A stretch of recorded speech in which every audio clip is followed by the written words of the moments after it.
Hi, Tony here. US equity markets are poised to finish the week higher after a solid rebound into the second half of the week.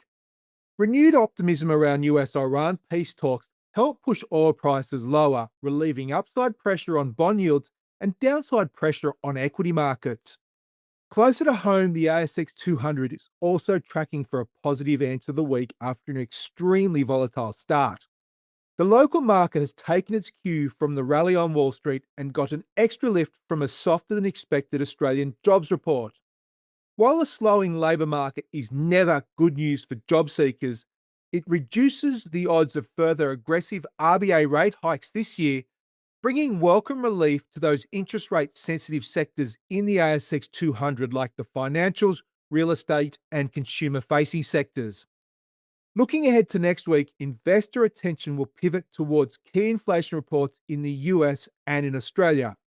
In New Zealand, the RBNZ will deliver its May monetary policy statement, widely expected to see the OCR kept on hold at 2.25%. We'll also see manufacturing data out of Japan and China. Meanwhile, the US Quarter 1 2026 earnings season has entered its final stretch, with reports set to fall next week from companies including CrowdStrike, Broadcom, C3 AI, and a handful of others. That's all for now. Stay tuned for more market updates next week.